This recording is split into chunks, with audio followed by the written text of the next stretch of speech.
20장. 나마 사람 소발이 대답하여 이르되, 그러므로 내 초조한 마음이 나로 하여금 대답하게 하나니 이는 내 중심이 조급함이니라. 내가 나를 부끄럽게 하는 책망을 들었으므로 나의 슬기로운 마음이 나로 하여금 대답하게 하는구나. 내가 알지 못하느냐? 예로부터 사람이 이 세상에 생긴 때로부터 악인이 이긴다는 자랑도 잠시요 경건하지 못한 자의 즐거움도 잠깐이니라. 그 존귀함이 하늘에 닿고 그 머리가 구름에 미칠지라도 자기의 똥처럼 영원히 망할 것이라. 그를 본 자가 이르기를 그가 어디 있느냐 하리라. 그는 꿈같이 지나가니 다시 찾을 수 없을 것이요 밤에 보이는 환상처럼 사라지리라. 그를 본 눈이 다시 그를 보지 못할 것이요 그의 처소도 다시 그를 보지 못할 것이며, 그의 아들들은 가난한 자에게 은혜를 구하겠고 그도 얻은 재물을 자기 손으로 도로 줄 것이며, 그의 기골이 청년같이 강장하나 그 기세가 그와 함께 흙에 누우리라. 그는 비록 악을 달게 여겨 혀 밑에 감추며 아껴서 버리지 아니하고 입 천장에 물고 있을지라도 그의 음식이 창자 속에서 변하며 뱃속에서 독사의 쓸개가 되느니라. 그가 재물을 삼켰을지라도 토할 것은 하나님이 그의 배에서 도로 나오게 하심이니 그는 독사의 독을 빨며 뱀의 혀에 죽을 것이라. 그는 강 곧 꿀과 엉킨 젖이 흐르는 강을 보지 못할 것이요 수고하여 얻은 것을 삼키지 못하고 돌려주며 매매하여 얻은 재물로 즐거움을 삼지 못하리니 이는 그가 가난한 자를 학대하고 버렸으며 자기가 세우지 않은 집을 빼앗음이니라. 그는 마음의 평안을 알지 못하니 그가 기뻐하는 것을 하나도 보존하지 못하겠고 남기는 것이 없이 모두 먹으니 그런즉 그 행복이 오래가지 못할 것이라. 풍족할 때에도 괴로움이 이르리니 모든 재난을 주는 자의 손이 그에게 임하리라. 그가 배를 불리려 할 때에 하나님이 맹렬한 진노를 내리시리니 음식을 먹을 때에 그의 위에 비같이 쏟으시리라. 그가 철병기를 피할 때에는 놋 화살을 쏘아 꿰뚫을 것이요 몸에서 그의 화살을 빼는즉 번쩍번쩍하는 촉이 그의 쓸개에서 나오고 큰 두려움이 그에게 닥치느니라. 큰 어둠이 그를 위하여 예비되어 있고 사람이 피우지 않은 불이 그를 멸하며 그 장막에 남은 것을 해치리라. 하늘이 그의 죄악을 드러낼 것이요 땅이 그를 대항하여 일어날 것인즉 그의 가산이 떠나가며 하나님의 진노의 날에 끌려가리라. 이는 악인이 하나님께 받을 분깃이요 하나님이 그에게 정하신 기업이니라. 21장. 욥이 대답하여 이르되, 너희는 내 말을 자세히 들으라. 이것이 너희의 위로가 될 것이니라. 나를 용납하여 말하게 하라. 내가 말한 후에 너희가 조롱할지니라. 나의 원망이 사람을 향하여 하는 것이냐? 내 마음이 어찌 조급하지 아니하겠느냐? 너희가 나를 보면 놀라리라. 손으로 입을 가리리라. 내가 기억하기만 하여도 불안하고 두려움이 내 몸을 잡는구나. 어찌하여 악인이 생존하고 장수하며 세력이 강하냐? 그들의 후손이 앞에서 그들과 함께 굳게 서고 자손이 그들의 목전에서 그러하구나. 그들의 집이 평안하여 두려움이 없고 하나님의 매가 그들 위에 임하지 아니하며 그들의 수소는 새끼를 베고 그들의 암소는 낙태하는 일이 없이 새끼를 낳는구나. 그들은 아이들을 양떼같이 내보내고 그들의 자녀들은 춤추는구나. 그들은 소고와 수금으로 노래하고 피리부로 즐기며 그들의 날을 행복하게 지내다가 잠깐 사이에 스올에 내려가느니라. 그러할지라도 그들은 하나님께 말하기를 우리를 떠나소서 우리가 주의 도리 알기를 바라지 아니하나이다. 전능자가 누구에게 우리가 섬기며 우리가 그에게 기도한들 무슨 소용이 있으랴 하는구나. 그러나 그들의 행복이 그들의 손안에 있지 아니하니 악인의 계획은 나에게서 멀구나. 악인의 등불이 꺼짐과 재앙이 그들에게 닥침과 하나님이 진노하사 그들을 곤고하게 하심이 몇 번인가. 그들이 바람 앞에 건불같이 폭풍에 날려가는 겨같이 되었도다. 하나님은 그의 죄악을 그의 자손들을 위하여 쌓아두시며 그에게 갚으실 것을 알게 하시기를 원하노라. 자기의 멸망을 자기의 눈으로 보게 하며 전능자의 진노를 마시게 할 것이니라. 그의 달수가 다하면 자기 집에 대하여 무슨 관계가 있겠느냐? 그러나 하나님께서는 높은 자들을 심판하시나니 누가 능히 하나님께 지식을 가르치겠느냐? 어떤 사람은 죽도록 기운이 충실하여 안전하며 평안하고 그의 그릇에는 젖이 가득하며 그의 골수는 윤택하고 어떤 사람은 마음의 고통을 품고 죽음으로 행복을 맛보지 못하는도다. 이 둘이 매 한 가지로 흙 속에 눕고 그들 위에 구더기가 덮이는구나. 내가 너희의 생각을 알고 너희가 나를 해하려는 속셈도 아노라. 너희의 말이 귀인의 집이 어디 있으며 악인이 살던 장막이 어디 있느냐 하는구나. 너희가 길 가는 사람들에게 묻지 아니하였느냐? 그들의 증거를 알지 못하느냐? 악인은 재난의 날을 위하여 남겨둔 바 되었고 진노의 날을 향하여 끌려가느니라. 누가 능히 그의 면전에서 그의 길을 알려주며 누가 그의 소행을 보응하랴? 그를 무덤으로 메어가고 사람이 그 무덤을 지키리라. 그는 골짜기의 흙덩이를 달게 여기리니 많은 사람들이 그보다 앞서갔으며 모든 사람이 그의 뒤에 줄지었느니라. 그런데도 너희는 나를 헛되이 위로하려느냐? 너희 대답은 거짓일 뿐이니라.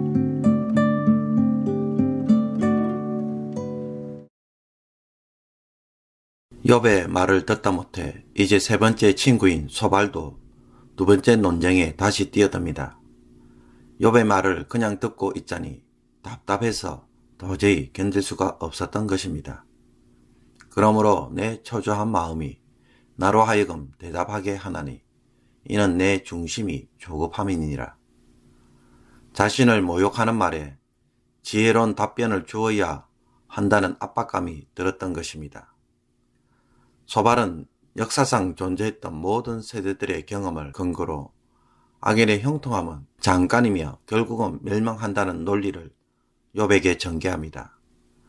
내가 알지 못하느냐. 예로부터 사람이 이 세상에 생긴 때로부터 악인이 이긴다는 자랑도 잠시요 경건하지 못한 자의 즐거움도 잠깐이니라. 소발의 이런 주장은 자기 개인의 생각이 아닌 인류의 보편적 경험임을 강조합니다. 이런 경험에 따르면 과연 악인은 끝까지 형통한가 라고 할 때 무엇보다 그렇지 않다는 것입니다. 악인과 경건하지 못한 자들이 누리는 자랑과 즐거움이 잠깐이며 꿈과 환상처럼 허무하게 사라지고 설령 악인이 크게 번성하고 그 권세가 구름에 미칠 정도로 대단해도 결국 자신의 똥처럼 재처럼 사라진다는 것입니다. 악인의 후손도 구걸하고 자신의 재물도 다시 돌려주며 죽음을 맞이하는 것입니다. 악인이 즐기는 악은 마치 독사가 독을 삼키는 것과 같아서 처음에는 달콤하지만 나중에는 독으로 치명적인 고통을 야기하듯 자신의 모든 재물을 다 토하게 되고 돌려주어야 합니다. 그 이유는 자기가 지은 집이 아니기 때문입니다. 불의한 자는 육체의 욕심에 따라 살기 때문에 만족이 없고 언제나 괴로움에 시달리고 편히 살지 못한다고 말합니다. 결국 이런 악인의 형통함이 오래가지 않는 이유가 무엇입니까? 그가 배를 불리려 할 때에 하나님이 맹렬한 진노를 내리시니 하늘이 그의 죄악을 드러낼 것이요 땅이 그를 대항하여 일어날 것인즉 그의 가산이 떠나가며 하나님의 진노에 끌려가리라. 악인에 대한 하나님의 진노로 인해 악인은 더 이상 자신에게 자랑과 기쁨, 행복을 주었던 모든 소유를 가지지 못하고 모두 잃게 될 것입니다. 이것이 하나님께서 정한 악인의 운명이고 그 기업이라고 소발은 주장합니다. 소발의 이런 주장을 보면 무엇이 잘못되었을까라는 생각이 절로 듭니다.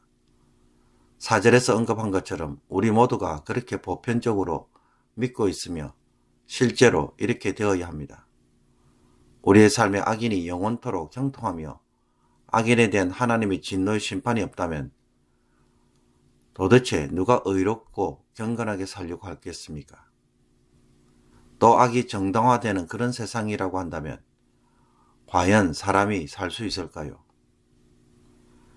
이런 점에서 소발의 주장은 자신의 주장을 넘어서서 세상이 반드시 그렇게 되어야 한다는 생각임을 보여줍니다. 그러나 여기서 욥기 1장에 등장하는 사탄의 주장을 다시금 떠올릴 필요가 있습니다. 사탄이 여호와께 대답하여 이르되 욥이 어찌 까닭없이 하나님을 경외하리까?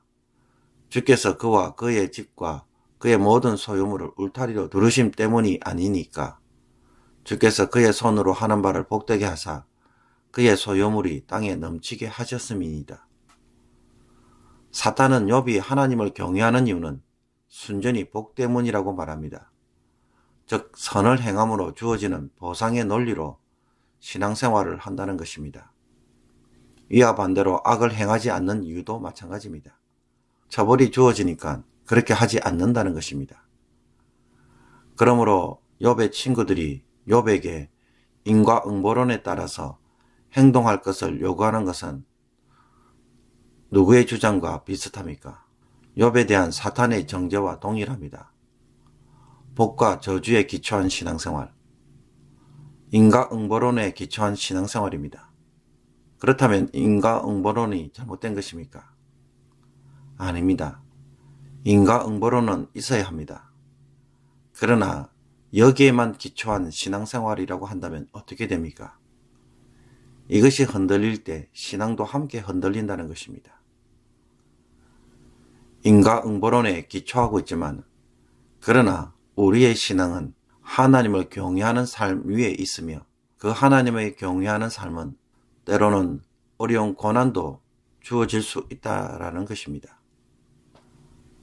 소발의 발언에 대하여 욥은 이런 질문을 던집니다. 어찌하여 악인이 생존하고 장수하며 세력이 강하냐? 악인이 의인보다 더 행복하게 사는 현실을 언급합니다. 소발이 그렇게 알고 있고 믿고 있지만 정작 현실을 보면 악인의 후손들도 잘 살고 그 집이 도리어 평안하고 하나님의 형벌이 당장 주어지지 않더라는 것입니다. 집안의 가축도 번성하고 아이들은 웃고 춤추며 행복하게 즐기다가 죽습니다. 그들의 이런 행복은 하나님을 전혀 필요로 하지 않기에 심지어 하나님을 섬길 이유나 기도의 이유를 발견하지 못한다고 말합니다. 또 하나님이 악인이라고 해서 특별히 재난을 더 주시거나 진노하여 벌을 내리시는 것이 있습니까? 악인을 바람에 날리는 건불, 폭풍에 날려가는 겨와 같은 것으로 비유하지만 악인은 이 세상에서 평안하게 살다가 의인처럼 함께 죽습니다. 의인의 죽음이나 악인의 죽음에 차이가 있습니까? 전도서에서도 이미 언급한 것처럼 둘 사이에는 아무런 차이가 없습니다. 또 아비의 악행으로 인해 그 자식들에게도 죄악을 갚아주신다고 하지만 하나님의 진노는 본인이 직접 받아야 하는 것이 아니냐라고 욥은 반문합니다. 이미 살 만큼 살고 죽었다면 그 뒤에 그 집안이 어떻게 되는가는 그와 아무 상관이 없는 일이라는 것입니다. 심지어 그들은 악인의 멸망을 언급하지만 죽을 때 그들의 과거를 폭로하고 배상을 받아내는 일은 없으며 도리어 더 호화로운 장례식을 치르는 것을 어떻게 보아야 하느냐고 욥은 말합니다. 그러므로 욥은 그들의 말은 바람과 같은 말로 위로하며 그 답변 거짓이라고 평가합니다. 이처럼 지금 욥이 처한 불행을 통해 그를 죄인으로 혹은 악인으로 단정 짓는다면 현세에 누리는 악인의 형통함을 보고는 어떻게 단정 지어야 할까요? 그를 의인으로 간주해야 할까요? 여기에 바로 욥의 친구들이 가지는 논리에 모순이 생깁니다. 또 나중에 심판이 주어지겠지만 현세에서는 그들이 더 잘 살고 번영을 누리다가 죽을 때는 모두 특별한 일 없이 동일하게 죽고 심지어 장례식까지 더 멋있게 치릅니다. 악인에 대한 하나님의 진노가 당장 눈앞에 펼쳐지지 않고 있다는 측면에서 인과응보론은 현실적으로 완전히 적용되지 않는 것처럼 보입니다. 친구들이 생각하는 인과응보론으로 설명한다면 한계가 있는 것입니다. 이것으로 이 세상에 일어나는 모든 일을 다 설명할 수 없는 것입니다. 그 예가 욥 자신이죠. 그러므로 이것 때문에 회개하고 신앙생활을 한다면 도리어 실족합니다. 우리의 신앙은 인과응보론에서 시작하는 것이 아니라 하나님 때문에 그분의 거룩하심과 전능하심과 완전하심과 같은 성품에서 또 우리가 그분의 피조물됨에서 찾아야 합니다. 예수 믿으면 복 받는다고 해서 교회 다녔는데 그런 일이 일어나지 않기에 교회를 떠난 분들이 우리 주변에 많이 있습니다. 인과응보론을 기계론적으로 적용했기 때문에 일어나는 현상인 것입니다.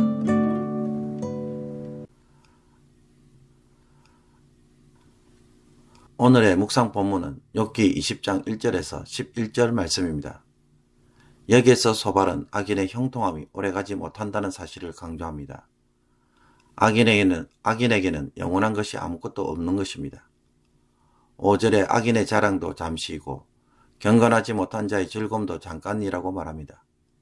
악인의 대단함이 하늘까지 미쳐도 결국은 자기의 똥처럼 재처럼 사라질 것이고 어디에 있는지 도리어 묻게 될 것이라고 합니다. 꿈같이 지나가고 밤에 보이는 환상처럼 사라집니다. 악인의 재물은 자신의 손에서 벗어나서 누군가에게 줄 것이고 그의 후손들도 구걸하는 자가 될 것이며 한때나마 대단할 뿐 죽음을 통해 그 종말을 반드시 맞게 된다고 소발은 주장합니다. 여러분은 이 소발의 주장에 대해 어떻게 생각하십니까? 소발의 이런 주장에 대해 뭔가 틀린 말이 있는지 찾으실 수 있겠습니까? 소발은 예로부터 사람이 이 세상이 생긴 때로부터로 라는 말을 함으로써 자신의 말이 한 사람의 주장이 아닌 모든 사람, 즉 보편적으로 통용되는 진리라는 사실을 강조합니다. 그러므로 소발의 주장 자체를 잘못된 것으로 간주하기는 어렵습니다. 악인의 형통함이 영원한 것이라고 한다면 도대체 누가 선하게 살려고 하겠습니까? 또 말 그대로 악이 지배하는 세상이 영원할 수 있을까요? 하나님이 공의로우시는 한 그렇게 될 수가 없습니다. 하나님의 공의로 인해 하나님의 심판은 필연적입니다. 악인의 형통함은 결코 영원할 수가 없는 것입니다. 마태복음 12장에서 예수님이 귀신 들려 눈 멀고 말 못하는 사람을 고쳐주자 바리새인들이 예수님을 귀신의 왕 바알세불로 취급하였습니다. 그때 예수님은 이런 대답을 합니다. 예수께서 그들의 생각을 아시고 이르시되 스스로 분쟁하는 나라마다 황폐하여질 것이요 스스로 분쟁하는 동네나 집마다 서지 못하리라. 만일 사탄을 쫓아내면 스스로 분쟁하는 것이니 그리하고야 어떻게 그의 나라가 서겠느냐. 아무리 사탄의 나라라고 해서 자기 마음대로 하고 자기들끼리 분쟁하면 그 사탄의 나라가 어떻게 됩니까? 제대로 못 섭니다. 사탄의 나라조차 하나님이 정해놓은 질서와 공의를 따라야 다스려질 수 있으며 제대로 설 수 있습니다. 사탄의 무리도 자신들끼리는 서로 신뢰하고 충성해야 무너지지 않는 것입니다. 결국 이것이 없이는 이 세상에 그 어느 것 하나 제대로 서 있기가 어렵습니다. 그러므로 이 세상은 근본적으로 도덕적이며 하나님의 질서와 공의를 따르지 않으면 결코 영원할 수가 없습니다. 악인의 삶은 오래가지 못하는 것입니다. 이것은 하나님이 세상에 정해 놓은 질서입니다. 그리스도인들은 이 사실 때문에 이 세상에서 아무렇게나 막 사는 사람이 아닌 것입니다. 여러분, 질서 없이 엉망진창으로 사는 것이 성도의 삶이 아닙니다. 낮에 일하고 밤에 자도록 하셨기에 이 질서대로 살아야 건강을 보장받습니다. 우리는 할 수만 있다면 규칙적으로 질서 있게 살아야 하는 것입니다. 그러나 이런 사실에도 불구하고 현실을 보면 어떻습니까? 인과응보론으로 설명할 수 없는 일들이 일어나고 있습니다.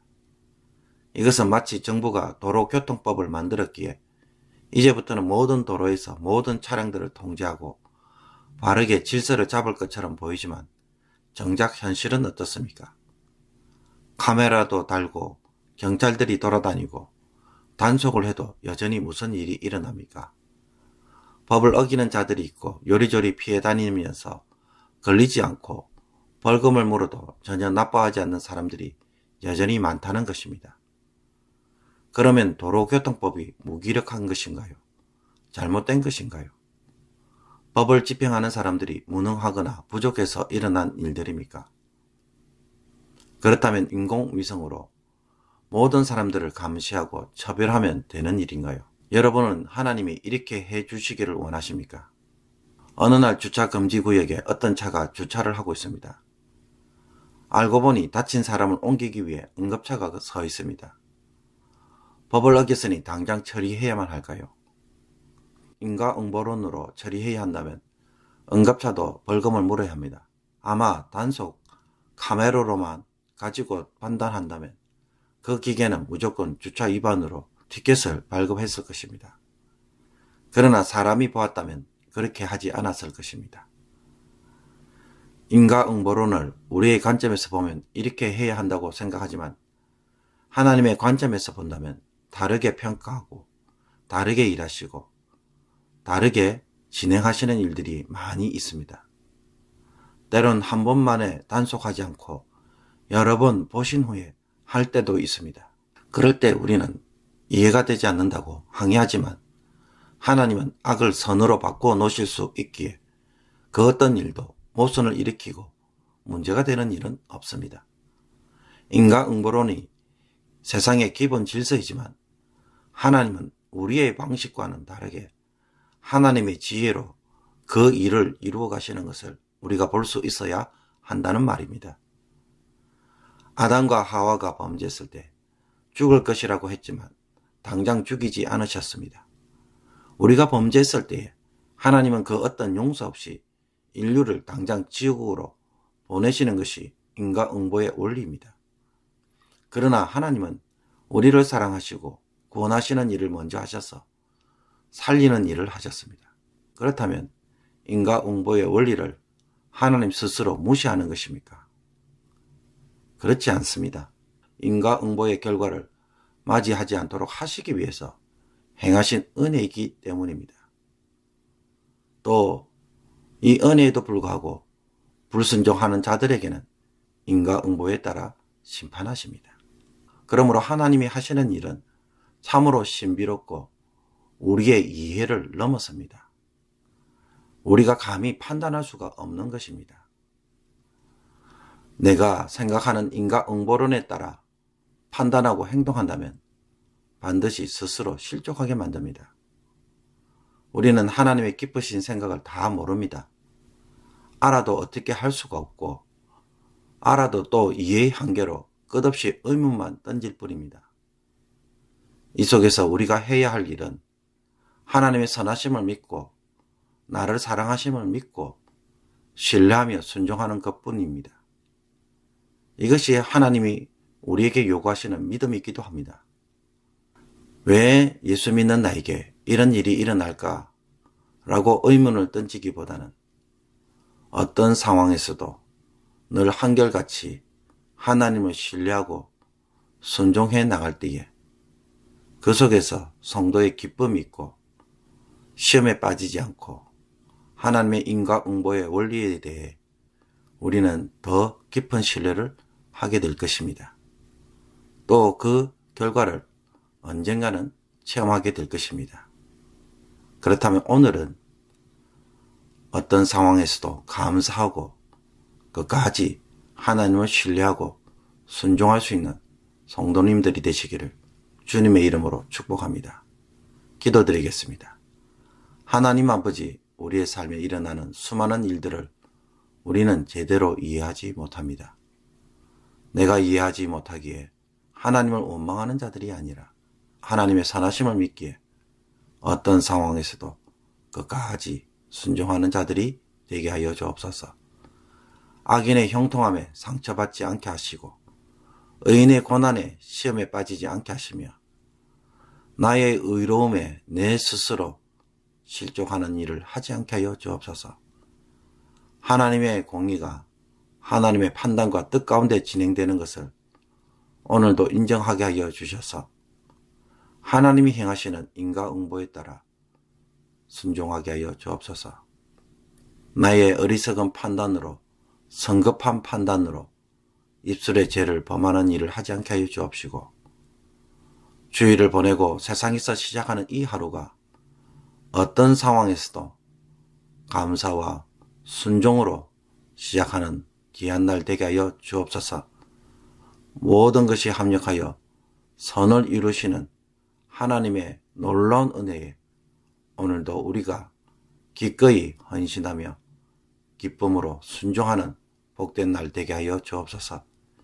예수 그리스도의 이름으로 기도하옵나이다. 아멘.